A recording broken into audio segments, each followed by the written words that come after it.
அகத்தீசாய நம. ஓம் அகத்தீசாய நம. ஓம் அகத்தீசாய நம. ஓம் அகத்தீசாய நம. ஓம் அகத்தீசாய நம. ஓம் அகத்தீசாய நம. ஓம் அகத்தீசாய நம. ஓம் அகத்தீசாய நம. ஓம் அகத்தீசாய நம. ஓம் அகத்தீசாய நம. ஓம் அகத்தீசாய நம. ஓம் அகத்தீசாய நம. ஓம் அகத்தீசாய நம. அன்புள்ள பெரியோர்களே, தாய்மார்களே, வணக்கம். அன்பர் நலவண்ட அவர்கள் சித்தர்கள் போற்றி தவிப்பை படித்தார்கள். அன்பர் நடராஜன் அவர்கள் மாணிக்க வாசகன் அவர்களுடைய கீர்த்தி திரவுகளை பாராயணம் செய்தார்கள். அன்பர் கருணாகரன் அவர்கள் வள்ளுவர் இயற்றிய திருக்குறளை படித்தார்கள். இந்த பூமி புண்ணிய பூமி என்று அன்பர் மாதவன் சொன்னார். இது எனது முயற்சி அல்ல. பல அன்பர்கள் சேர்ந்துதான் இந்த பூமியை புண்ணிய பூமி ஆக்கியிருக்கிறார்கள். எனக்கு இருப்பது 2 கரங்களே. பல நூற்றுக்கணக்கான கரங்கள் தொண்டு செய்தனால்தான் இந்த பூமி புண்ணிய பூமியானது. யாரும் தனிநபர் எதுவும் செய்ய முடியாது. கடவுள் செய்யலாம். கடவுளும் மற்றவனுக்கு அருள் தந்தால் தான் செய்ய முடியும், இல்லையென்றால் செய்ய முடியாது. கடவுள் எதையும் செய்ய முடியும். அவர் ஆட்சி பெற்று தான் இந்த காரியங்கள் நடந்து வருகிறது. இப்படி ஒரு அமைப்பு இருக்க வேண்டும், துறையூரில் இப்படி ஒரு அமைப்பு இருக்க வேண்டும் என்று ஆசான் ஞானபண்டிதன் நினைத்ததினால்தான் இந்த காரியம் நடந்து வருகிறது. இந்த சங்கத்தின் கொள்கையே திருவடி பற்றுவது தான். அந்த திருவடியும் யார் திருவடியாக இருக்க வேண்டும் என்று எனக்கு முன் ஜென்மத்தில் எனக்கு ஆசா ஞானிகள் உபதேசம் செய்ததினால்தான் ஞானிகள் திருவடியை யாரொருவன் தன்னை வென்றானோ, யாரொருவன் மரணமில்லா பெருவாள் பெற்றானோ, யாரெல்லாம் எதை கேட்டாலும் தருவானோ, யாரெல்லாம் புண்ணியவானோ அவன் திருவடியை பற்றி பூஜை செய்ய வேண்டும் என்று ஞானிகள் எனக்கு உணர்த்தினார்கள். நான் பூஜை செய்தேன். அகத்தீசன், நந்தீசன், திருமூல தேவன் போன்ற ஞானிகளை பூஜை செய்தேன். புண்ணியவானை பூஜை செய்தால்தான் புண்ணியம் செய்ய முடிந்தது. நானும் சிறுதெய்வ வழிபாட்டில் ஈடுபட்டிருந்தால் இந்த காரியம் செய்திருக்க முடியாது. புண்ணியவான்கள் ஞானிகளாக பேர் புண்ணியம் செய்யாமல் ஞானியாக முடியாது. பூஜை செய்யாமல் ஞானியாக முடியாது. புண்ணியம் செய்யத்தான் சிறப்பறிவு வரும்.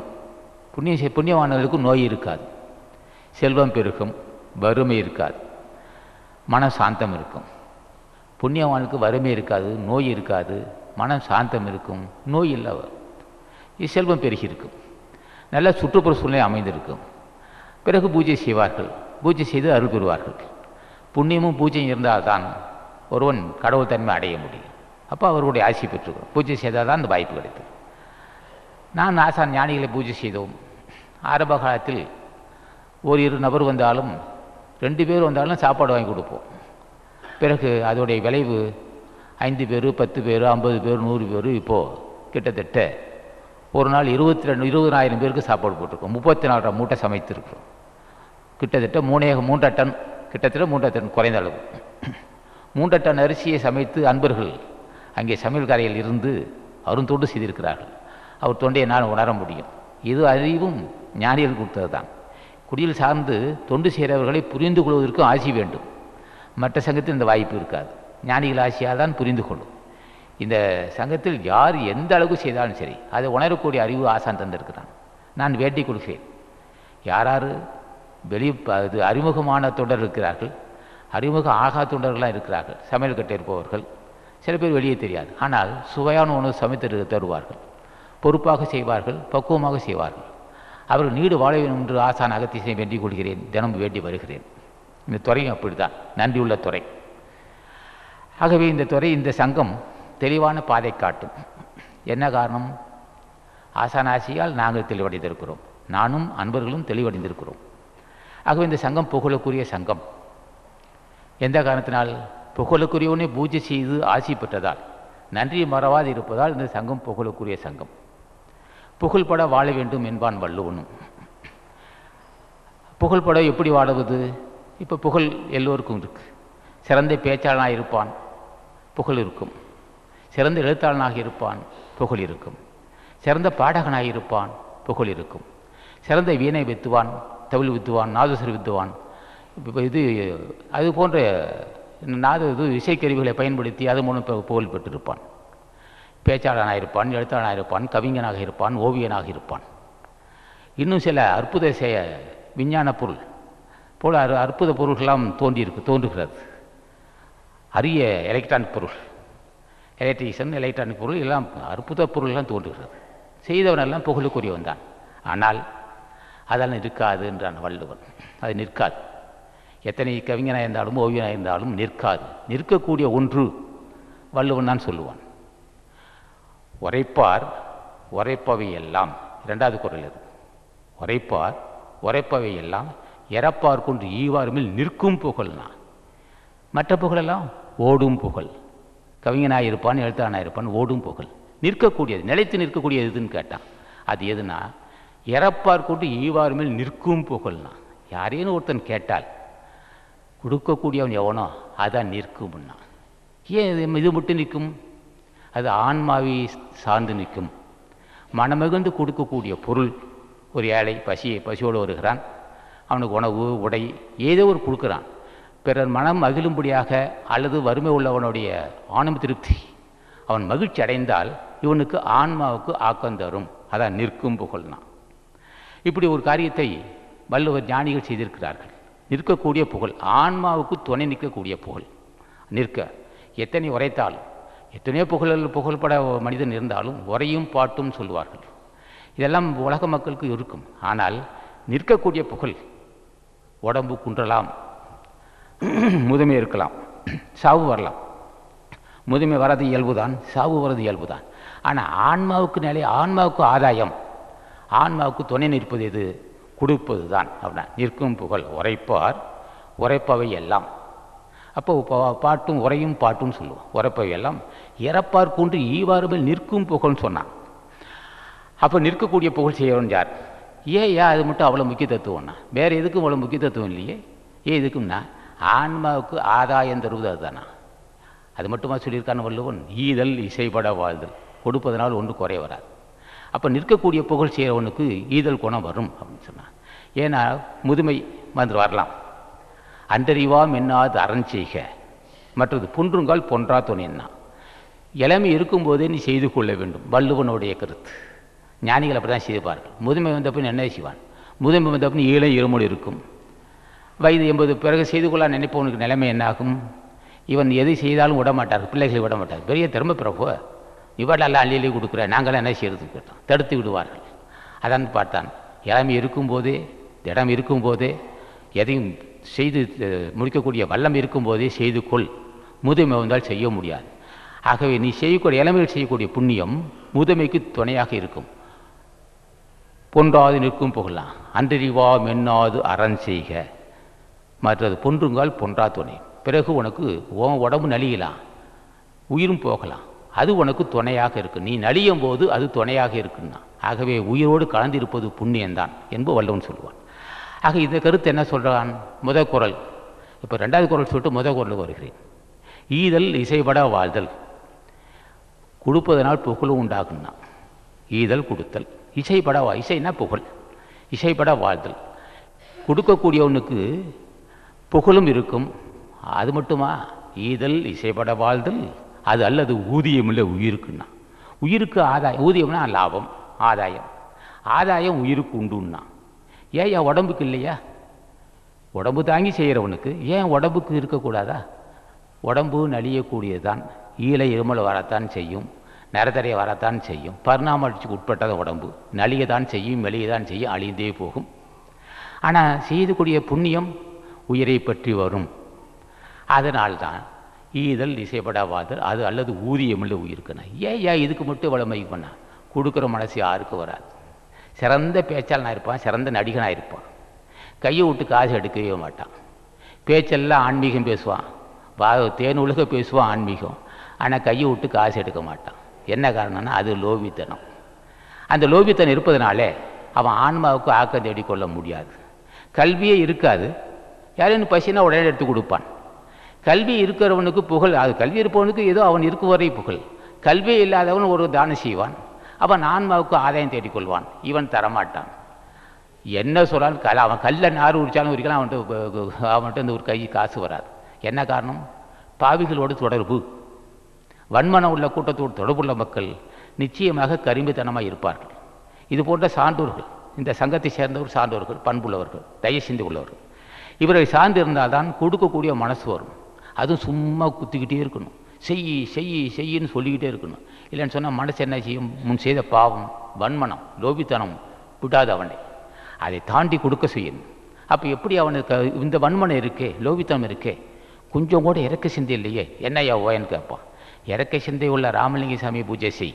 ராமலிங்க சாமிகளே, பொருள் தந்திருக்கிறீர், ஆனால் கொடுக்கக்கூடிய மனம் எனக்கு தரவில்லையே, நான் என்ன பாவம் செய்தேன் என்று ராமலிங்க சாமி போன்ற ஞானிகளை பூஜை செய்தால் தான் அந்த எண்ணம் வரும்.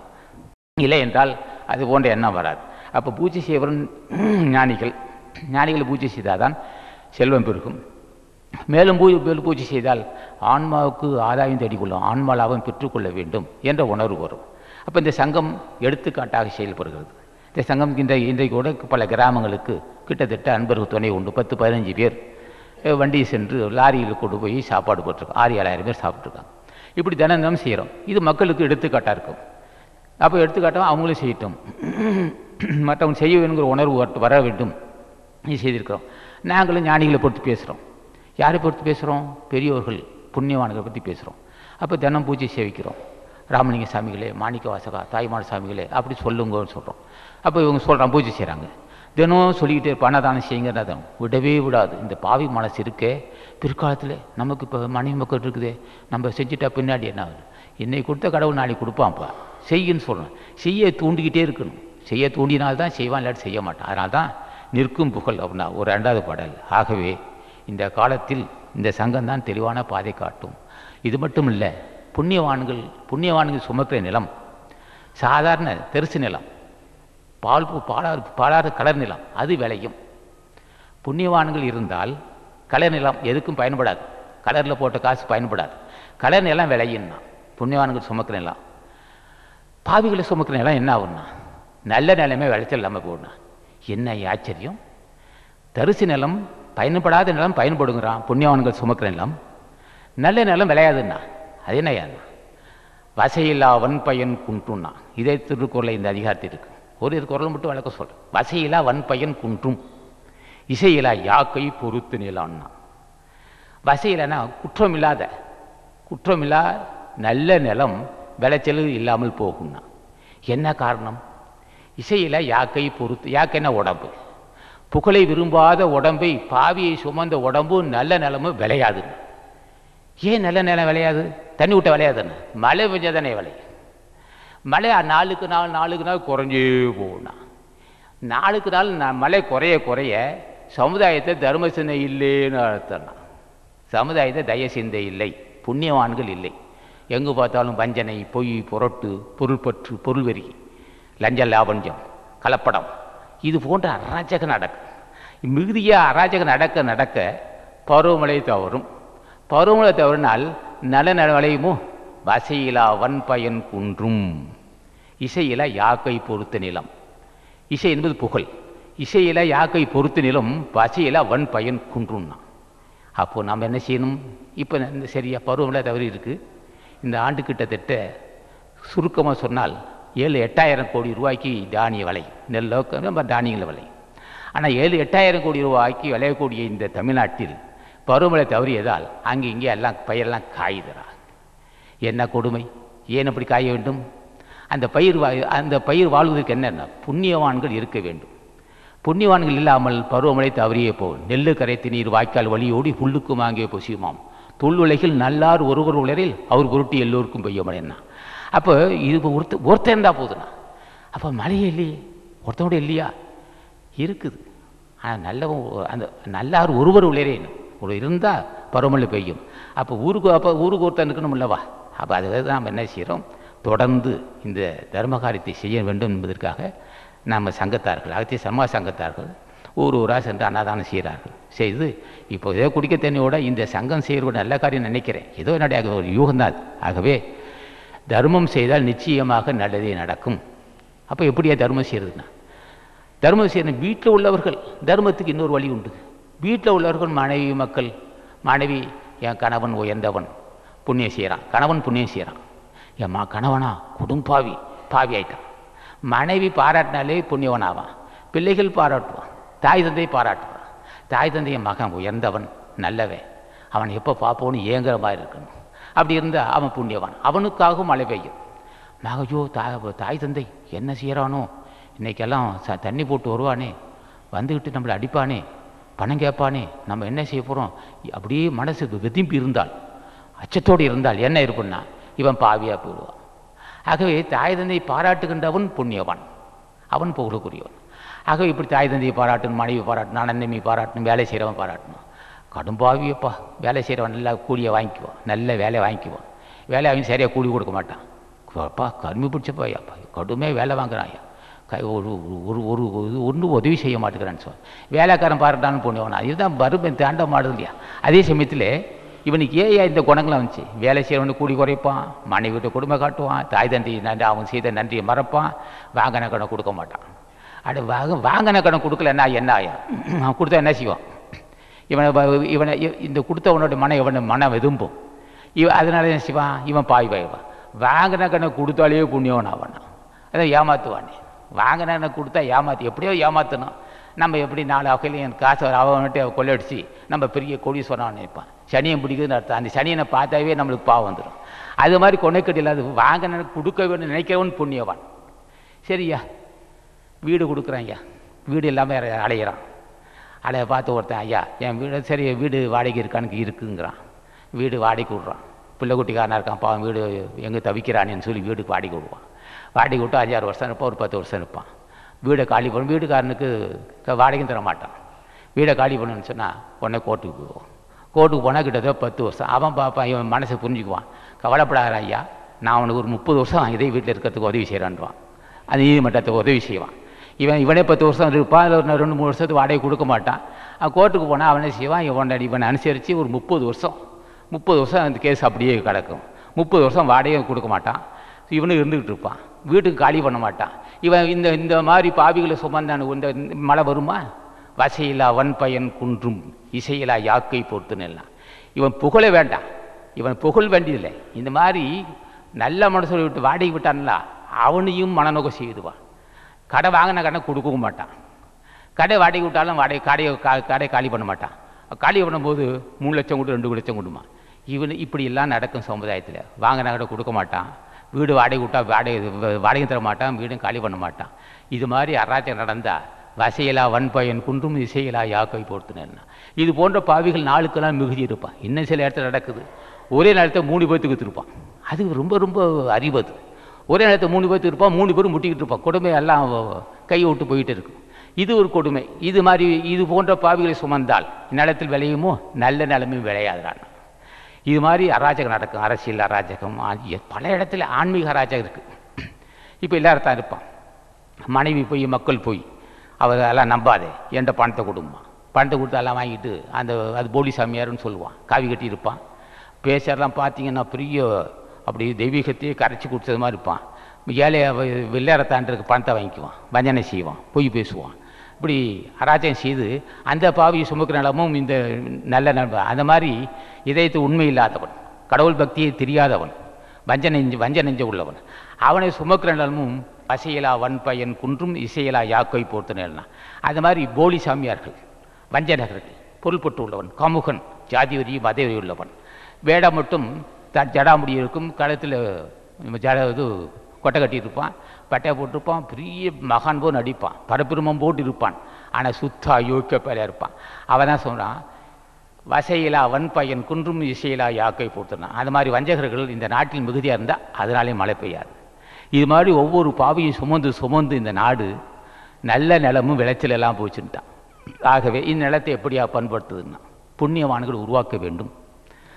சிவாய்க்கர் சொல்வது போல், ஆடு மாடு தேடினும் யானை சேனை தேடினும் கோடி வாசி தேடினும் குறுக்க வந்து நிற்குமோ, ஓடியிட்ட பிச்சையும் உகந்து செய்த தர்மமும் சாடி விட்ட குதிரை போல் தர்மம் வந்து நிற்கினார். ஆடு மாடு தேடினா இருக்குமா, எல்லாத்தானுக்கு ஆடு மாடு வேண்டும். ஆடு மாடுனா 4 ஆடு இருக்கணும், ஆடு மாடு வச்சுருப்பான். ஆடு மாடு தேடினும் யானை சேனை தேடினும். அரசன் தான் என்ன செய்வான், பெரும் சேனை, ஒரு பெரும் படை இருக்கும், யானைப்படை குதிரைப்படை எல்லாம் வச்சுருப்பான். எல்லாத்தான் ஆடு மாடு வச்சுருப்பான். அரசன் யானைப்படை குதிரைப்படை காலால் படை வச்சுருப்பான். ஆடு மாடு தேடினும் யானை சேனை தேடினும் கோடி வாசி தேடினும் குறுக்க வந்து நிற்குமோனா. சில பேர் பிராணம் செய்வோம், பிராணம் மூச்சை கட்டிக்கிட்டு இருப்பான், அரை மணி நேரம் 3/4 மணி நேரமாக இப்படி விட்டு இப்படி வாங்கன்னு சொல்லிகிட்டு இருப்பான். இதை பேருக்கு உருப்படாதுண்ணா. கோடி வாசி தேடினும் குறுக்க வந்து நிற்குமோ, பிராணம் செஞ்சால் மட்டும் வந்துடுமோ. ஓடியிட்ட பிச்சையும் உகந்து செய்த தர்மமும். ஓடி கொடுக்கணும், யாராவது வருவானா, யாருக்காவது செய்யணுமோ, இருந்து உபசரிக்கணும், 4 பேர்த்துக்கு செய்துக்கணும், நம்ம இளமையாக இருக்கும்போது செய்து கொள்ள வேண்டும் என்ற உணர்வு. ஓடியிட்ட பிச்சையும் உகந்து செய்த தர்மமும். மனசில் தூய மனசோடு செய்யணும். இந்த ஒரு சின்ன வார்த்தை இல்லை, இந்த பெரிய வார்த்தை இது. பிச்சை கொடுக்கலாம், கொடுக்கும்போதே மனமும் வந்து கொடுக்கணும்னா. ஓடியிட்ட பிச்சையும் உகந்து செய்த தர்மமும். சாடி விட்ட குதிரை போல் தர்மம் வந்து நிற்கணும். எதுக்கு சொன்னார் இதெல்லாம் சொல்கிறேன்னா, ஐயா நாங்கள் தேறிக்கிட்டோம், நீங்கள் தேறி கொள்ளுங்கள். எல்லாமே தேடிக்கலாம். ஆடு மாடு தேடி வச்சுருக்கீங்க, குதிரைப்படை யானைப்படை இருக்கும், பிராணம் செய்வே, இதெல்லாம் வந்து குறுக்க நிற்காது. யமன் வந்து யமன் வரும்போது கூட்டு உனை தடுக்கிறதுக்கு முடியவே முடியாது. மனமுது செய்ய தர்மம் தான் உனக்கு துணையாக இருக்குன்னா. அதான் வள்ளுவன் சொன்னால், நீதல் இசைப்பட வாழ்தல் அது அல்லது ஊதியம் இல்லை உயிருக்குன்னா. அப்போ உயிருக்கு ஊதியம் தருவது இந்த புண்ணியம்தான். அந்த புண்ணியத்தை செய்வதற்கு தான் வள்ளுவன் இதெல்லாம் வகுத்து சொல்லுகிறான் நமக்கு. இது போன்ற செயல்கள். இப்போ ஞானிகளாக இருந்து பக்தன், சிறந்த பக்தனாக இருந்து அல்லது ஞானியாக இருந்து அவனுக்கு உணவு கொடுத்தா என்னென்னா, அன்னம் விட்டை பேரெல்லாம் அநேக கோடி வாழலாம். அன்னம் விட்டை பேரெல்லாம் அநேக கோடி வாழலாம், சொன்ன மிட்டை பேரெல்லாம் துரைத்தனங்கள் பண்ணலாம். இப்போ ஞானியாக இருந்து அவனுக்கு உணவு கொடுத்தா என்னென்னா, உணவு கொடுத்தா என்ன, அநேக கோடி வாழலாம். அன்னமிட்டை பேரெல்லாம் அநேக கோடி வாழலாம், சொன்னமிட்ட பேரெல்லாம் துரைத்தனங்கள் பண்ணலாம். ஞானிகளுக்கு தங்கம் கொடுத்தா என்னென்னா, அது உத்தியோகம் தரும். என்ன உத்தியோகம்னா, பிரதமராகலாம், முதலமைச்சராகலாம். இது எத்தனையோ துறைத்தனம்னா பெரிய உத்தியோகத்தையும் தரும்னு சொன்னான். இப்படி ஞானிகளாக இருந்து பக்தராக இருந்து கொடுத்தா அது புண்ணியம்தான். ஏன்னால் புண்ணியம் இல்லை. ஆக புண்ணியம் செய்த உடம்பு, புண்ணியம் செய்தவர்கள் இப்போ உயிர் இருக்கும்போதே, இந்த உடம்பு இருக்கும்போதே, உயிர் இருக்கும் எப்போது இருந்துக்கிட்டு தான் இருக்குது. அதுக்கு பல லட்சம் கோடி வருஷம் உயிர் இருந்துட்டு உடம்பு தான் மாறிக்கிட்டே இருக்கு. அவன் சொல்கிறான் வள்ளுவன், அதே அதிகாரத்தில் ஒரு பாடல் இருக்கு, நத்தம் போல் கேடும் உலகாகும் சாக்காடு வித்தகருக்கல்லால் அறியுதுன்னா. இந்த உடம்புக்கு என்ன இயல்புன்னா, வளர்பறையும் தேய்பறையும் இருக்கும். வளர்பிறை என்பது 30 வயசு 35 வயசு 40 வயசு வளர்பிறை திடமாக இருப்பான். பிறகு 45 50 55 60 65 70 75 80 80 90 வயசு ஆச்சுன்னா தேய்புறன்னா. நத்தம் போல் கேடும் உள்ளதாகும். நத்தம்னா ஆக்கம், தொழில் வேர்னு சொல்லுவோம். அப்போ ஆக்கம் போல் கேடும் உண்டு உடம்புக்கு. நத்தம் போல் கேடும் உள்ளதாகும் சாக்காடு வித்தகருக்கல்லால் அறியுதுதான். இந்த உடம்பு பெற்றவன் என்ன செய்வான், பெறுதற்குரிய மாடு பிரிவை பெற்றுவிட்டோம், இதை வைத்துக்கொண்டு பெறுதற்குரிய ஆன்மலாவத்தை பெற்றுக்கொள்ள வேண்டும் என்பது வள்ளுவன் கருத்து. ஆக்கமும் கேடு நமக்கு உண்டு. யாராக இருந்தாலும் சரி, அவன் மன்னனாக இருந்தாலும் சரி, அவன் மம்புட்டி பிடி போட இருந்தாலும் சரி, எல்லாத்துக்கும் ஆக்கமும் கேடு இருக்குது. ஆக்கம் வளர்பிறை, வளர்ச்சி அடையுதுதான். இளம வாலிபமாக குழந்தையாக இருப்பான், வாழனாக இருப்பான், வாலிபனாக இருப்பான், முதுமை வந்துடும். அது பிறகு கிழவன் என்ற பேரும் எடுக்க வேண்டிய வரும், நிச்சயம் உண்டு. யாராக இருந்தாலும் சரி, ஆக்கமும் கேடும் உடம்புக்கு உண்டு, யாரும் மறுக்க முடியாது. நத்தம் போல் கேடும் உள்ளதாகும் சாக்காடு வித்தகர்களால் அறியுது. வித்தகர்னா சதுர்பாடு உடைய அர்த்தம், சிறந்த அறிவாளி. அவன் என்ன செய்வான், உடம்பு நலியுது, உடம்பு நலியத்தான் செய்யும், முதுமை வரத்தான் செய்யும், நரதரிமு வரத்தான் செய்யும், ஈழையும் வரத்தான் செய்யும், சாவு வரத்தான் செய்யும். இது பிறக்கும் போதே அதுக்குரிய லட்சணங்கள் அமைப்பது தான். அது என்ன செய்வான், அறிவாளிகள், பக்தர்கள், ஞானிகள், சிறந்த அறிவாளிகள். சிறந்த அறிவாளினா அப்படின்னா, உயிரை பற்றியும் உடம்பை பற்றி அறிந்தவன் சிறந்த அறிவாளி. மற்றெல்லாம் அறிவு இருக்கலாம். உடம்புக்கு வரும் கேடும், உடம்புக்கு வரும் கேடுனால் வருகிற உயிருக்கு வரும் கேடும் ரெண்டையும் அறிந்தவன் தான் சதுர்பாடு உடையன்னு அர்த்தம். அவன் என்ன செய்வான், ஞானிகள் உடம்பு இளமை இருக்கும்போதே பிடிச்சிருவான், தினமும் ஆசான் பூஜை செய்வான். இப்போ ஞானிகள் அப்படி இருக்கான்னா, இந்த உடம்பை விட்டுட்டா அவன் செத்து போனான், சாக மாட்டான். உடம்பு இருக்கும்போதே உயிரை காப்பாற்றி கொள்வான். உடம்பு இருக்கும்போதே அவன் சொல்லுவான், உடம்பு இருக்கும்போதே அதை திடப்படுத்தி கொள்வன் சிறந்த அறிவாளின்னா. மற்றவனா எதையா செய்ய முடியும். முதுமை தட்டான் இளமை வந்து என்ன செய்யும், காம ஒரு 20 30 20 வயசுலெல்லாம் காமத்தேகம் பிச்சு திங்கி அவனை கட்டுப்படுத்தவே முடியாது. நில்லுடா விட நிற்க மாட்டான். அது ஒரு பெண்ணை விரும்பிட்டான்னு வச்சுக்கினா, அவனை நில்லுடா எப்படி எப்படி ஒரு உபதேசங்கிற பேச்சு அவனுக்கு பிடிக்காது. உபதேசம் கசப்பாக இருக்கு அவனுக்கு. அந்த 20 வயசில் போய் அவனை போய் நீ ஞானத்தை சொன்னால் கேட்பானாவன், கேட்கவே மாட்டான். அதே மாதிரி ஒரே நோக்கமாக போய்கிட்டே இருப்பான், குதிரை மாதிரி போயிட்டு இருப்பான். அவனை தடுக்க முடியுமா? அது என்ன செய்வான், ஞானிகள் என்ன செய்வான், நல்வன் இருந்தால் இளமை வந்துடுச்சு, இளமை 20 வயசு ஆயிடுச்சு, இப்போ மனசில் வந்து திடப்படுத்த முடியல, மனசு திடப்பட மாட்டேங்குது, மனசு வந்து பேய் போல் பேயாட்டம் போடுது. இதை கட்டுப்படுத்த வேண்டும். யார் தெய்வலை முன் செய்த நல்வினை புண்ணியம் இருந்தது. நம்மளை காமியம் வஞ்சிக்குது. நம்ம எடுத்துக்கொண்ட லட்சியத்தை தடுக்கும்போது தெரியுது. ஆசானை கேட்குறான், என்னப்பா பிச்சு திங்குதையா, மன உடல்நிலைப்படலை, எந்த பெண்ணை பார்த்தாலும் கொடிவே போகுது, நான் என்ன செய்வேன்? கூட்டுவன் வந்துக்கிட்டே இருக்கிறான். ஒரு பக்கம் நான் பெண்ணை தேடி போய்கிட்டே இருக்கிறேன், கூட்டுவன் பின்னை தொடர்ந்துக்கிட்டே இருக்கிறான். இருந்து இப்படியா விடுபட அருள்ச்சின்னு கேட்பான், புண்ணியவான் தான் கேட்பான். இல்லைன்னு சொன்னால் அதுலேயே உடண்டு 20 வயசுலலாம் பிச்சு திங்கி காமவனை. சரி 25-30 வயசில் அதுலேயே உழண்டு கிடப்பான். அதுலேயே உழண்டு போதுமே வந்துடும். பிறகு என்ன செய்ய முடியும்? அது என்ன செய்வான்? உடம்பு இருக்கும்போதே அதை காப்பாற்றி கொள்ள வேணுங்கிற அறிவு இருக்கும். ஆக்கம்போல் கேடும் வரும். 20 வயசை நினைப்பான், புண்ணியவானுங்க நினைப்பான். நிச்சயம் நரதர வரதான் போகுது, சாவு வரதான் போகுது, இதுக்குள்ளே உன்னை காப்பாற்றிக்க, இல்லாட்டி அநியாயமாக செத்து போவேன். உனக்கு அப்படியே உனக்கு துணிச்சல், உனக்கு ஒரு அறிவு வேணும்னு சொன்னால் சுடுகாட்டுக்கு போ. அங்கே பாரு, கையெலும்பு காலெலும்பு மண்டையெலும்பு மாட்டோடலாம் பார்த்து அது தனித்தனியாக கிடக்கும். பராக்கிரமம் உள்ளவனும் செத்து கிடப்பான், நோய் உள்ளவனும் செத்து கிடப்பான், எலும்பு கூடு கிடக்கும். இந்த எலும்பு கூட பார்த்து புரிஞ்சிக்க நீ அவன் சொல்லி 20 வயசுலேயே அவனுக்கு உணர்த்துவான். போவான், 20 வயசில் சுடுகாட்டுக்கு போவான். சுடுகாட்டு போய் எல்லாம் பார்ப்பான், நோயாளியை பார்ப்பான், ஆஸ்பத்திரிக்கு போவான். மெலிந்தவன் ரோட்டில் நோயாளிகள், தொடுநோய் உள்ளவன் ரோடு ஓரமாக கிடக்கிறான்ல, ஐயா காசு கொடுன்னு இவனெல்லாம் பார்ப்பான். பார்த்து திடப்படுத்தி கொள்வான். அதான் சொன்னால், நத்தம்போல் கேடுமுள்ளதாகும் சாக்காடு வித்தகருக்கெல்லாம் அறிவு. வித்தகன்னா அறிவுள்ளவன், சதுர்பாடு உடையன், சிறப்பறிவு உள்ளவன் சொல்லுவான். அவன் எல்லாமே இருக்கும்போதே காப்பாற்றி கொள்ள வேண்டுங்கிற உணர்வு இருந்துக்கிட்டே இருக்கும். புண்ணியவன் அல்லவா? யார் ஆசி பெற்றவன்? ராமலிங்க சாமியில் ஆசி பெற்றவன், அகத்தீசன் ஆசி பெற்றவன் அல்லவா? அந்த புண்ணியவானுக்கு இளமை வரும்போதே ஒரு பக்கம் காம விகாரம் பிச்சு திங்குது, புரிபுல நடங்கவில்லை, மனம் செம்மைப்படவில்லை, பிடித்து கொள்ள வேண்டும், நம்மை வஞ்சிக்குது, நம்ம இந்த தேகம் வஞ்சிக்குது, விடாதே பிடியும்பா. அவன் தான் வித்தகர்னு சொன்னான். இப்போ இதுக்கு யாரையும் உதவி வேணும்னா தக்க ஆசான் இருந்தால் அன்றி முடியவே முடியாது. தக்க ஆசான் சுட்டி காட்டணும். தம்பி ரொம்ப துள்ளாதே, நாளைக்கு நீ போகிற பாதிக்கு தடை வரும். இது அது துறவு விரும்புகிறவனு தான் சொல்லுவான், எல்லாத்தான போய் சொல்ல மாட்டான். அவன் வேணா போய் அதை அழிக்கிறான். துறவை விரும்புகிறவனுக்கு சுட்டிக்கிட்டே இருப்போம், குத்திக்கிட்டே இருப்போம். உன்னை வஞ்சிக்க உன் தேகம், உனக்கு யாரும் பகை நினைக்காதே, உன்னுடைய தேகம் உன்னை வஞ்சிக்க போகுது, உன்னை தேகம் வஞ்சிக்க போகுது, விடாதே எப்படின்னு சொல்லி அவனுக்கு பத்தியம் போட்டு அவனை வாரம் ஒரு நாளைக்கு பட்டினி போட சொல்லி அவனுக்கு விளக்கம் சொல்லி தினம் பூச்சி செய்யன்னு சொல்லி அவனை விடாமல் முடிக்கிக்கிட்டே இருக்கணும். அப்படி முடிக்கினால்தான் அவன் தெளிவான். அவன் தான் தேகத்தை பற்றி அறிவான்.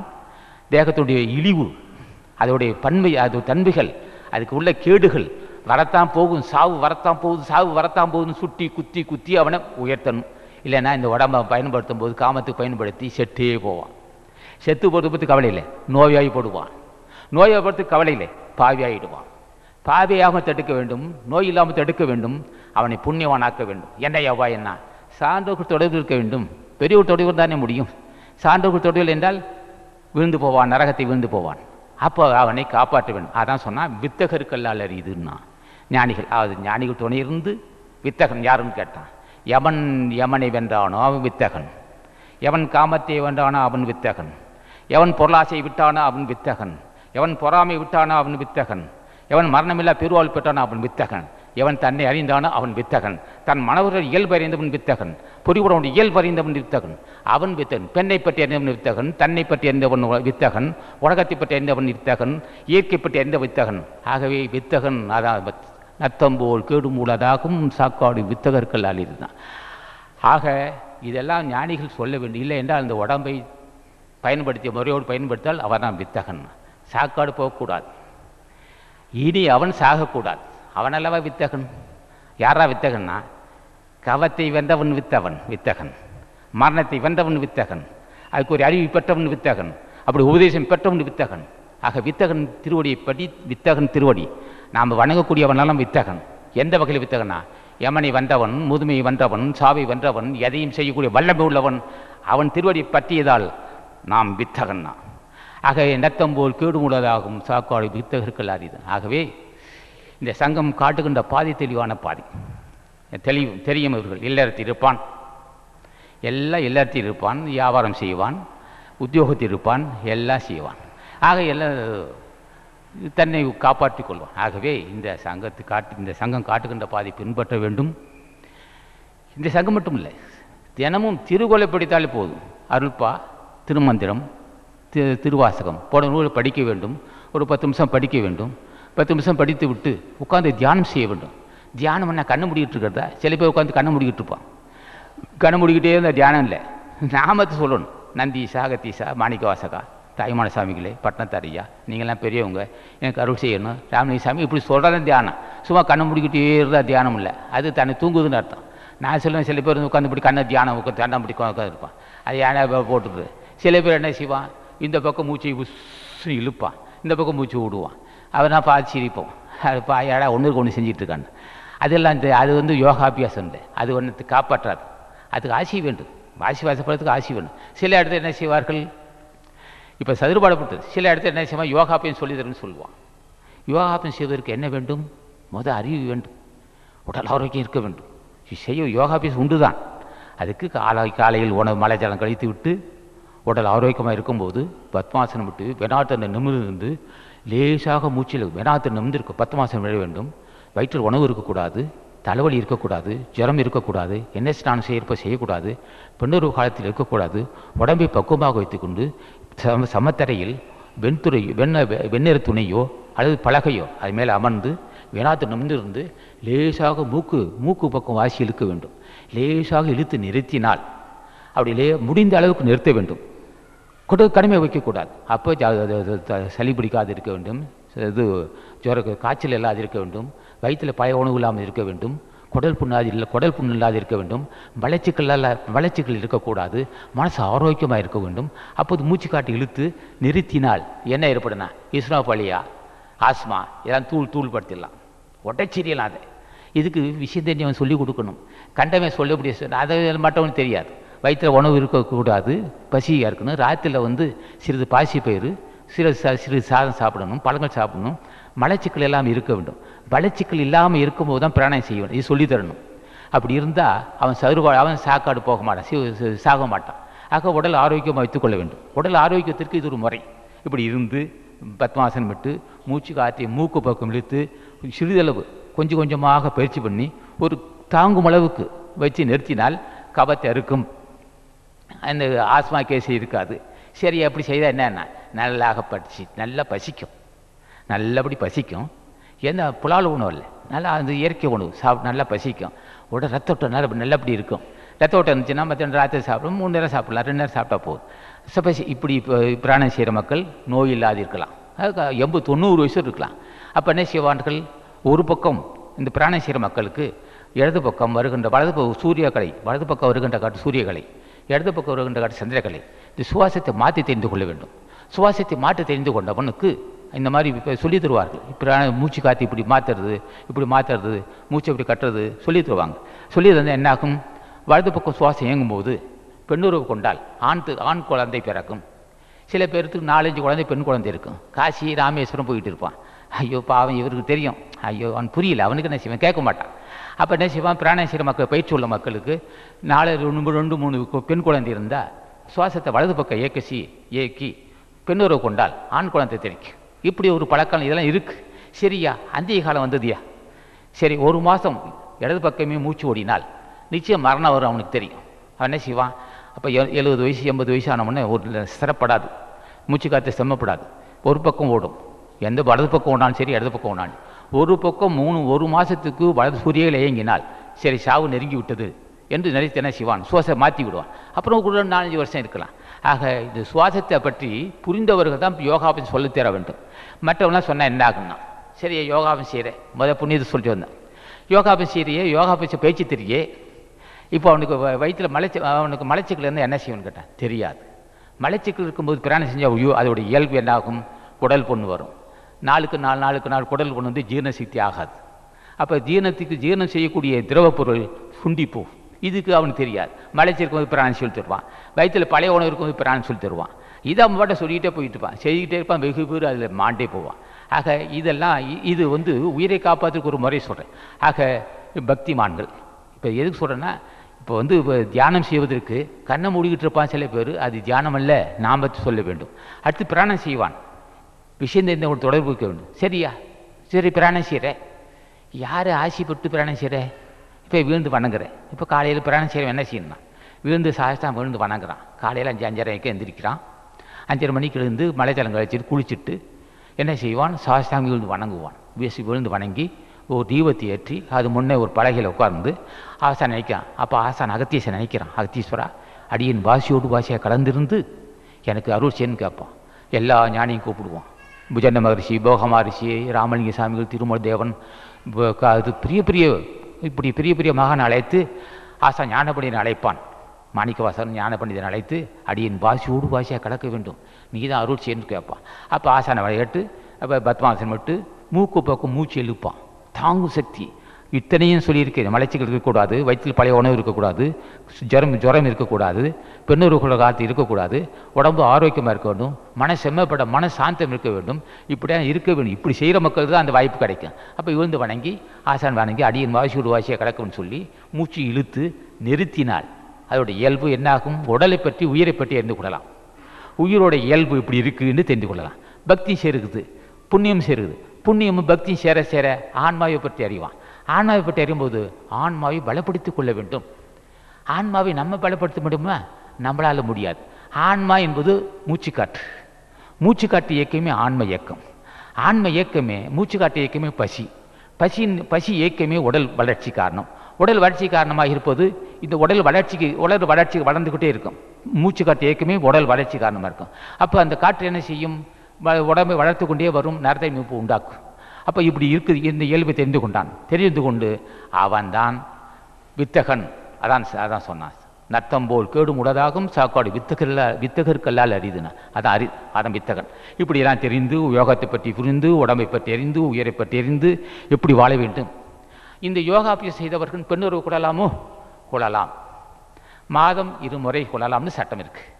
வாரம் 1 முறை என்ன செய்யலாம். மாதம் 2 முறை பெண்ணுறவு கொள்ளலாம், குற்றம் இல்லை.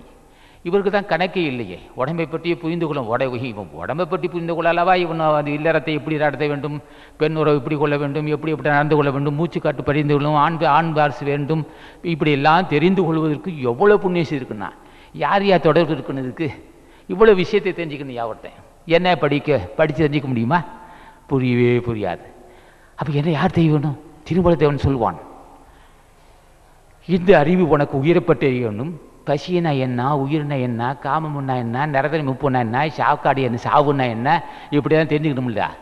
அப்போ வித்தகருக்கல்லால் அறிதான் வள்ளுவன். அப்போ யாரையே தின்னா ஒன்றும் கவலைப்படாதே, இவ்வளோ விஷயத்தையும் ஒன்று தெரிஞ்சிக்க முடியாது. எவ்வளோ எங்கே படிப்பதற்குறேன். உயிரை பற்றியும் உடம்பை பற்றியும் பசியை பற்றியும் இயற்கை பற்றியும் செயற்கை பற்றியும் இது உடல் உறவு பற்றியும் கருத்தரிப்பது எப்படி பற்றியும் கருப்பையோட இயல்பு பற்றியும் எந்த சுவாசம் இயங்கினால் கருப்பை அந்த குழந்தைக்கு 90-100 வயசு இருக்கும், எந்த பக்கம் சுவாசம் இயங்கினால் அந்த பெண்ணுக்கு அந்த சுவாசத்தோட இயல்பு என்ன, இதெல்லாம் புரிந்து கொண்டால் என்னடா. சரி, பிரிதிவு நடக்கும்போது பெண்ணுறவு கொண்டால் அந்த குழந்தைக்கு பிரிதிவு என்று சொல்ல ஒரு மூச்சு காட்டு பிரிதிவு என்று பூதம் நடந்தால் அந்த சமயத்தை கடுவு கூடினால் என்னாகனா 100 வயசு வாரான். அப்பு பூதத்தில் நடக்கும்போது 80 வயசு வாழனா. அப்பு பூதம், அப்பு என்று சொல்லப்பட்ட பூதம், அது ஒரு பஞ்சபூதத்தை அது ஒன்று.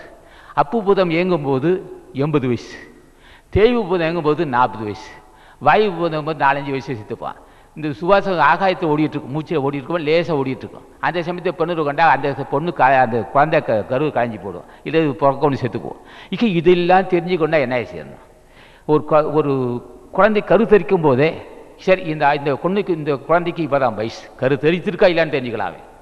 இந்த குழந்தை கரு தரிக்கப்பட்டிருக்கா இல்லையான்னு இவன் தெரிஞ்சுக்கலாம். அந்த அளவுக்கு அவ்வளோ பெரிய விஷயம்லாம் இருக்குது. இதெல்லாம் தெரிஞ்சுக்கிட்டாதான் ஏன் வித்தகருக்கெல்லாம் அறிதான். இந்த ஆக்கமும் கேடும் அறிந்தவன் தான் வித்தகன். ஆகவே இதெல்லாம் புரிந்து ஒருத்தர் ஆன்மாவை பற்றி தெரிந்து எல்லாம் என்ன செய்யறான் வல்லவன் தான். இப்போ திருமண சேவன் சொல்லுவான், இதுக்கு எதிராக உனக்கு அறிவு, இதை பற்றி உனக்கு என்ன தெரியும், இதை பற்றி அறிந்து கொள்வதற்கு என்னென்ன. ஒரு குழந்தைய பார்க்கும்போது சொல்லுவான், ஒரு குழந்தை என்ன செய்யும், ஒரே வகுப்பு 3-4 வருஷம் இருப்பான், பாஜாரை பற்றி வெளியே போய் தள்ளனாதான். அந்த அளவுக்கு பக்குவம். ஒன்றாம் போய் 3 வருஷம் படிப்பான், 2ஆம் வகுப்பு 5 வருஷம் படிப்பான். ஆகவே அவன் இப்போ ஒரு 10ஆம் வகுப்பு படிக்கிறதுல 60 வயசு ஆகிடும். இந்த மாதிரி குழந்தை அறிவுள்ள குழந்தை எப்படி வந்துச்சுமா? ஞானிகளுக்கு தெரியும். வித்தகன் அவன் தான் சிறந்த வித்தகன். இவன் மலச்சிக்கல் உள்ள காத்தி பிறந்திருக்கிறான். தாய்க்கு தொடர்ந்து மலச்சிக்கல் ஏற்பட்டு இரத்தம் கெட்டுவிட்டது. இரத்தம் கெட்ட காரணத்தினாலே கருத்தரித்து குழந்தை இவன் மந்த பூத்தியாக தான் இருப்பான். உட்கார்ந்த இடத்துல அப்படியே தூங்குவான். 24 மணி நேரம் தூங்குவான். அவன் மட்டும் 26 மணி நேரம் தூங்குவான். 4 ஒன்றுக்கு 2 மணி நேரம் அதிகமாக எடுத்துக்குவான். அவளை தூங்கினாலும் தூக்கம் போவாது. தூங்கிட்டே இருப்பான். என்னையா அவ்வளவு பெரிய தூக்கனா?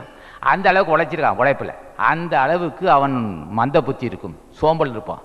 மாதாபுத்திரம் மலைமிகள் மந்தனாம், அறிவும் வேலை செய்யாது, அவன் சோம்பேறிப்பாளாக இருப்பான். இது தாய்க்கு தொடர்ந்து ரத்தம் மலச்சிக்கல் ஏற்பட்டு ரத்தம் கட்டத்தின் காரணமாக அந்த குழந்தை கருத்தரித்திருக்கு. அந்த குழந்தைக்கு மந்த புத்தி என்பது வித்தகன் தான் அறிவான்னா, மற்றவனுக்கு அறிய முடியாது. வித்தகருக்கெல்லாம் அறிவு, அவனுக்கு தெரியும், ஞானிகள் தெரியும். ஆகவே மலச்சிக்கல் அதிகமாக இருந்த காரணத்தினால் ரத்தம் கெட்டு மந்த புத்தி வந்தது. இன்னொரு அறிவன் தெரிஞ்சுக்குவான், ஞானிகள் தான் தெரியும். கல்வி கற்றவன், உடம்பை பற்றி அறிந்தவன், உயிரை பற்றி அறிந்தவன், இதை சொல்லுவான். மாதாவுதிரம் மலைமிகில் மந்தனாம், மாதாவுதிரம் ஜலமிகில் மூங்கை என்னார். ஏயா மூங்க ஊமை பிள்ளை, ஏயா அந்த பிள்ளைக்கு ஊமைன்னா? இவனுக்கு தெரியும், வித்தகன். யாருக்கு தெரியும்? சதுர்பாடு உடையவன். நத்தம்போல் கேடு முள்ளதாகும் சாக்காடு, வித்தகருக்குள்ளால் இந்த அறிவு உடம்பை உயிரை பற்றி அறிந்தவன் தெரியும், வித்தகன். அவன் தான் வித்தகன், சதுர்பாடு உடையவன். ஏன் இந்த பிள்ளை ஊமையாக போச்சுன்னா, சரியானபடி பெண்கள் தண்ணி குடிக்க மாட்டாங்க. சில பேர் தண்ணி குடிக்கிறதே இல்லை. தண்ணி நிறையா குடிக்கணும், அது சுத்தமான தண்ணியாக நிறையா குடிக்கணும். ரத்தம் நல்ல தண்ணி குடித்தா தான் சிறுநீர் பிரியும். ஏன்னு சொன்னால் அது கட்டிக்கும். கட்டிக்கிட்ட என்ன ஆகும்? அந்த பிள்ளைக்கு மாதவதிரம் மலைமைகள் மந்தனாம், மாதவரம் ஜலமிகள் மூங்கனா. ஊமை பிள்ளை பிறகுறதுக்கு காரணம்னா, தாய்க்கு சரியானபடி நீர் பிரியாத காலத்தே கருத்தரிக்க குழந்தைக்கு ஊமை குழந்தை குழக்கும். தாய்க்கு மலச்சிக்கல் ஏற்பட்டு ரத்தம் கெட்டு விட்டால் மந்த புத்தி உள்ள பிறக்கும். யார் கோயிலுக்காக போக முடியும்? சொல்லி கொடுக்கணும். தாயே நீ மலைச்சிக்கலாம் பார்த்துக்கம்மா, மலைச்சி கொடுக்காம உடனே பழங்கள் தண்ணி கொடுத்து உடம்பை காப்பாற்றிக்க அப்படின்னு சொல்லி கொடுக்கணும். சரியா நிறைய தண்ணி குடி, அப்போ தான் சிறுநீர் பிரியும், இல்லைன்னா ஊமை பிள்ளை பிறக்கணுமா? சரியா ரெண்டு கிட்டான். மாதாவுதிரம் மலைமையில் மந்தனா, மாதாவுதிரம் ஜலமியில் மூங்கையா. மாதாவுதிரம் 2 கீழ் கண்ணி இல்லை. ஏன் அந்த பிள்ளை கூடுன்னா, ரெண்டும் கெட்டு போச்சுற. மலைச்சிக்கல் எப்படி ரத்தம் கட்டுச்சு, சரியானபடி நீர் பிரியாமல் உடம்புல தங்கிக்குச்சு. 2 இருந்தாக்க என்ன ஆகுனா, குருட்டு பிள்ளை பிறக்கணும். குருட்டு பிள்ளை பிறக்கும்போது தெரிஞ்சுக்குவான், சதுர்பாட்டு உடையவன்ல, உடம்பை பற்றி இருந்தவன், உயிரை பற்றி இருந்தவன். இந்த பிள்ளைக்கு ஏன் கூட வந்ததுன்னா, காரணம் இந்த தாய், இந்த பெற்ற தாய்க்கு 2மே கெட்டு விட்டது. இது தாய் மேல் செய்த குற்றமா? பிள்ளை மீது குற்றம் இல்லை, தாய் செய்த பாவம். அவளுக்கு தெரியணும் அல்லவா, உடம்பை காப்பாற்றி கொள்ளணும், தண்ணியை சேர்க்கணும், தினம் உடம்பை ஆரோக்கியமாக வைத்துக் கொள்ள வேண்டும். எப்படி ஆரோக்கியம் வைத்துக்கிறது? ஒரு பக்கம் கணவன் திட்டுறான், ஒரு பக்கம் வறுமை, ஒரு பக்கம் நாத்தனார் பிரச்சனை, ஒரு பக்கம் மாமியார் பிரச்சனை, பொல்லாத வறுமை, தாழ முடியாத தடுமாற்றம். இப்படி இருந்தால் என்னையா செய்யணும்? இதுக்கு என்ன உபாயம்? ஒரு பக்கம் மாமியார் கொடுமை, ஒரு பக்கம் நாத்தனார் கொடுமை, ஒரு பக்கம் வறுமை, ஒரு பக்கம் சந்தேகப்பட்ட கடவன், நோய்வாய்ப்பட்ட கடவன், குடும்பம் தாங்க முடியாத வறுமை. இப்படி இருந்தால் அவ எப்படியா சாந்தமாக இருப்பான்னா? ஒரே ஒரு உபாயம். அது யாருயா? ஞானிகளை வணங்கு, வேறு வழியே இல்லை. உன்னோட பாவத்தை தீர்க்க யாருமே இல்லை ஐயா, யாருமே இல்லை தாயே. உன் வறுமை தீர்க்க யாராலும் முடியாது, உன் மனசில் இருக்க கொடுமை தீர்க்க யாராலும் முடியாது, உன் வீட்டில் நடக்கிற கொடுமை தாங்க முடியாத கொடுமை. யாரம்மா என்னம்மா செய்வேன்? நீ என்னம்மா செய்ய போகிற? நீ உனக்கு யாரம்மா காப்பாற்றுவா? உன்னை காப்பாற்றுவான், பயப்படாது. ஆசான் அகத்தியசனை கூப்பிடு. என்னையா ஒரு பக்கம் மாமியார் கொடுமை, ஒரு பக்கம் நாத்தனார் கொடுமை, ஒருத்தன் கணவன் தண்ணி போட்டுட்டு தினம் அடிக்கிறான், குழந்தைகளுக்கு நோய், ஏன்னா தாங்க முடியாமல் தடுமாறேன், சாப்பிட்டா ஜீரணமாக மாட்டேங்குது, ஒரு பக்கம் வெள்ளப்பட்டுக்கிட்டு இருக்கு, ஒரு பக்கம் உதற போயிட்டு இருக்குது. நான் என்ன செய்வேன் கடவுளேன்னு தலையில் அடிச்சுக்கொண்டான். ஒன்றும் கவலைப்படாத தாயே, பெரியவங்க இருக்காங்க, நீ அவனை ஆசான அகத்தியசனை கூப்பிடு, பெரியவங்களை வணங்கி, ஏன்னா தாழ முடியலையா, இவ்வளோ கொடுமைக்கு என்ன வாழாக்கிட்டியே, நான் உடம்பை பார்க்கணா, கணவனுடைய கொடுமையை பார்ப்பனா, பிள்ளைக்கு வர நோயை பார்ப்பனா, நான் என்ன செய்வேன்? சொந்த வீடு இல்லையே, யாரிடம் போய் சொல்லுவேன் என்று தடுமாறுகின்ற தாய்மார்களுக்கு ஒரே ஒரு உபாயம். அஞ்சேல் மகளே, ஆசான் அகத்தீசன் இருக்கிறான், நீ அவனை ஆசான் பிடித்து தினம் நாமத்தை சொல்லு, மன ஆறுதல் கிடைக்கும். மன ஆறுதல் கிடைக்கலன்னா நீ என்ன செய்வேன்?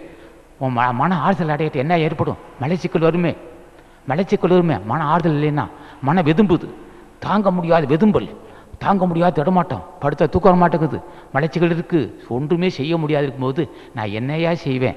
என் மனசை ஆறுதல் படுத்த முடியலையே. இப்படி தடுமாறும்போது மலைச்சிக்கல் வரதானே செய்யும், நிச்சயம் மலைச்சிக்கல் வரதான் செய்யும். சரியானபடி நீர் பிரியாது. நீ என்ன செய்ய போகிறப்பா, என்ன செய்ய போகிற பாவி? அதுக்கு தான் ஆசானை கேட்கும். நாங்கள் சொல்லித்தரோம். மனம் தடுமாறும் போது தடுமாறாதே, மனசு அதிகமாக எண்ணத்தை தராதே.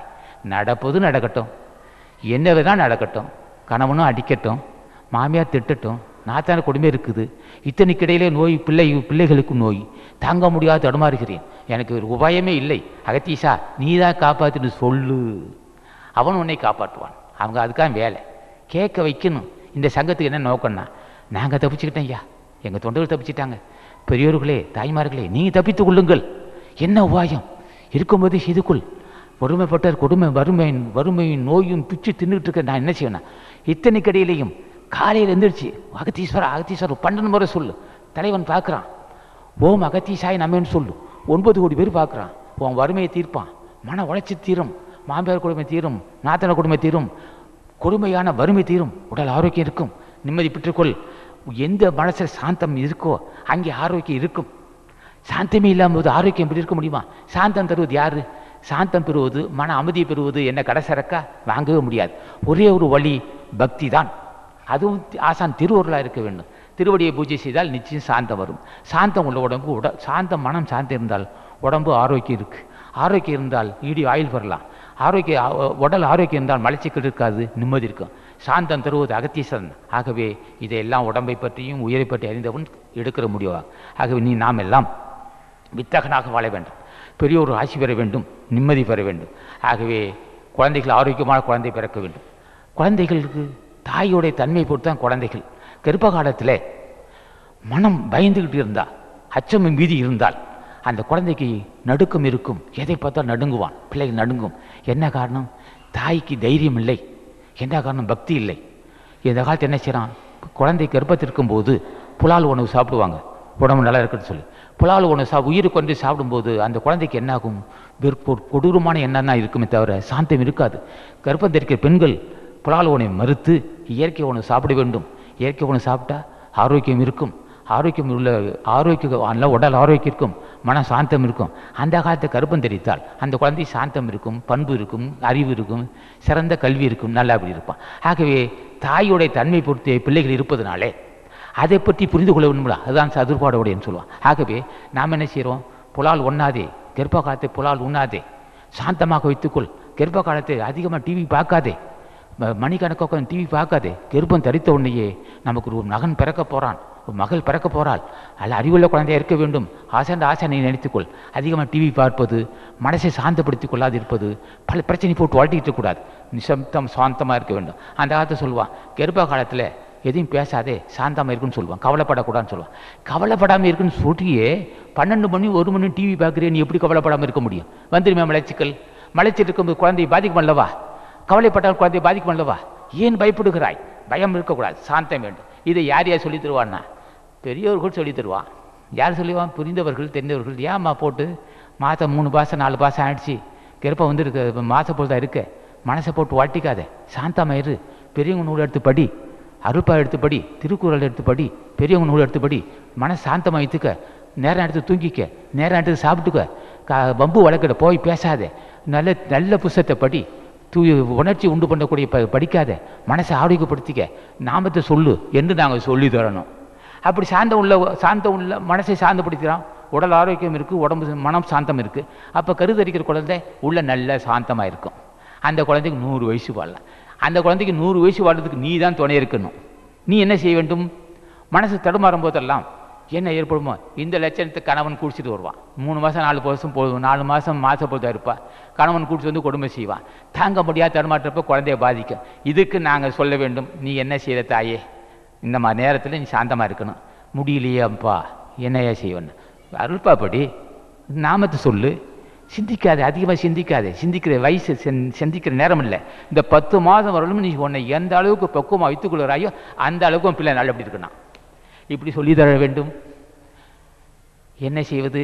இது இந்த சங்கம் தான் சொல்லும். இதெல்லாம் வழக்கம் சொல்லி அன்னதானம் செய்துக்குள் பெரிய கோயிலுங்க. இந்த மாதிரி 2 மாதம் 3 மாதங்கும் போதே என்ன செய்ய வேண்டும்? 3 மாதம் 4 மாதம் இருக்கும்போதே உடனே ஸ்ரீரங்கமோ திருவானைக்காவலோ வயலூரோ பழனியோ இவ்வாறு பெரிய திருப்பரங்குன்றமோ 2 மாதம் 3 மாதம் கர்ப்பமாக இருக்கும்போது போய் ஆசான் வணங்கணும். வேண்டாயா, வீட்டில் இருந்தாவது நாமத்தை சொல்ல வேண்டும். இப்படி மனசை செம்மப்படுத்தி கொள்ள வேண்டும். அதிகமாக கவலை தருகின்ற விஷயத்தை கர்ப்ப காலத்தில் சிந்திக்கவே கூடாது. கவலை தர விஷயத்தை சிந்திக்கக்கூடாது. ஒரு நேரம் சிந்திக்கணும். என் மனமே, இது உனக்கு தேவையில்லை, இது இப்படி சிந்திக்கிற அவசியம் இல்லை உனக்கு. ஆகவே வேண்டாம், உடனே நாமத்தை சொல்லு. அளவு கடந்து கவலைப்படுகின்ற நேரம் கவலையே படக்கூடாது. கவலைப்பட்டால் பிள்ளையை பாதிக்கும். கோபம் வந்தால் அதை விட பாதிக்கும். மனசிக்கல் இருந்தால் அதை விட பாதிக்கும். மன உளைச்சல் இருந்தால் அதை விட பாதிக்கும். ஆகவே பக்தி, பக்தி செலுத்த செலுத்த செலுத்த சாந்தம், சாந்தத்தின் காரணமாக உள்ள கரு நல்லபடி இருக்கும். இப்படியெல்லாம் சொல்லித்தர வேண்டும் பெண்களுக்கு, ஆண்கள். ஆகவே என்று பேசப்படுவது புகழ் தான். புகழுக்குரிய காரியத்தை நான் சொல்லிட்டு இருக்கேன். ஆகவே உடமையை காப்பாற்றிக் கொள்ள வேண்டும், புகழ்பட வாழ வேண்டும். வள்ளுவன் சொல்வது போல் கொடுத்து பழக வேண்டும். கர்ப்பம் தரிப்பதற்கு முன்னே, கர்ப்பம் தரித்த பின்னு சரி, கர்ப்பம் தரிப்பதற்கு முன்னே புண்ணியம் செய்து கொள்ள வேண்டும். புண்ணியம் செய்து கொண்டால்தான் நல்ல குழந்தையா, அழகான குழந்தையா இருக்கும். இல்லைன்னு சொன்னால் பக்ரோட்டம் அது பார்த்த விகாரமாக இருக்கும். நீ எந்த அளவுக்கு இருக்கியோ, எந்த அளவுக்கு புண்ணியம் சரியோ, எந்த அளவுக்கு பூஜை சரியோ, எந்த அளவுக்கு சாந்தமாக இருக்கோ, அந்த அளவுக்கு பிள்ளை அழகாக இருக்கும். கவலையும் பீதியும் பிரச்சனையும் கொடுமையும் இருந்தால் பிள்ளை அழகாக இருக்குமா?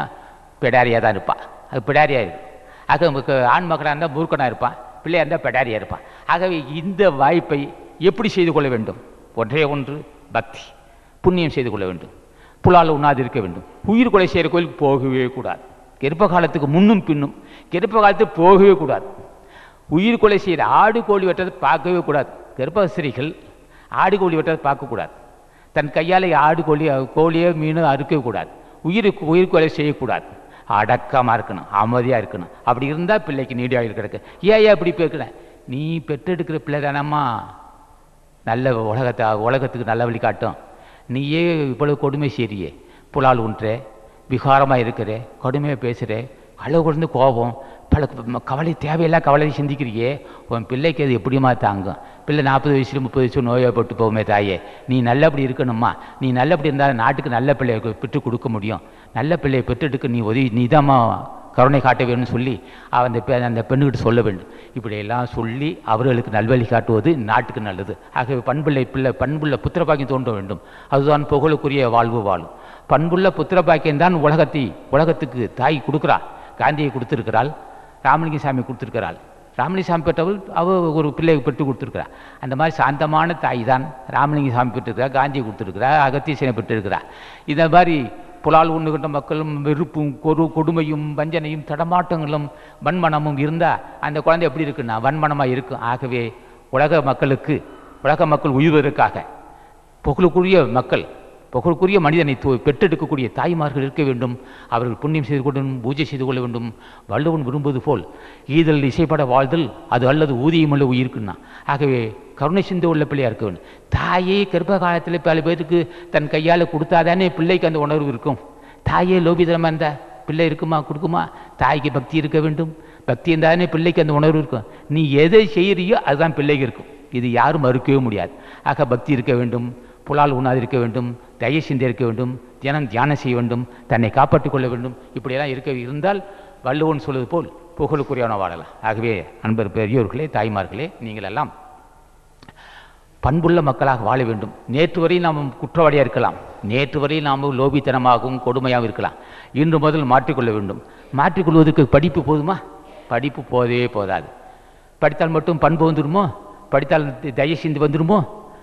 பெரிய நூலை படித்தால் வரும். ஆனால் அதற்கு பயிற்சியும் வேண்டும், பக்தியும் வேண்டும், படிக்கவும் வேண்டும். படித்தவன்லாம் இப்போ திருக்குறள் படித்தவன் அருப்பா படித்தவன் தயை சிந்தை உள்ளவனாக இருப்பானோ? இருக்கவே முடியாது, இருக்க மாட்டான். என்ன காரணம்னா பக்தி. ராமலிங்க சாமி சொல்றார், அருப்பா படிக்கிறான், திருவாசகம் படிப்பான், தாய்மான சாமிகள் உள் படிப்பான், திருமந்திரம் படிப்பான். யாராவது பிச்சைன்னு கேட்டால் கொடுக்கவே மாட்டான். ஏயா படிக்கிறது திருமந்திரம், திருக்குறள், அருள்பானா? யாரை கேட்கணும்? நீ நூலை படிக்க அருள் செய்திருக்கிறாய். உன்னோடு தொடுதிருக்கே எனக்கு அருகதை இல்லாதவன் பாவினான். படிக்க அருள் தெரிஞ்சியே படிக்கிறேன், ஆனால் உன் மேலே பக்தி இல்லை. நல்லா படிக்கிறேன், பாடுறேன், பக்தி இல்லை. நான் பொருள் தந்த தயை சிந்தை எனக்கு வேணுமென்று ஆசானை கேட்டால் தான் அந்த வாய்ப்பு கிடைக்கும். ஆகவே படித்தால் வரவே வராது. பண்புள்ள மக்கள் தொடர்பு வேண்டும்.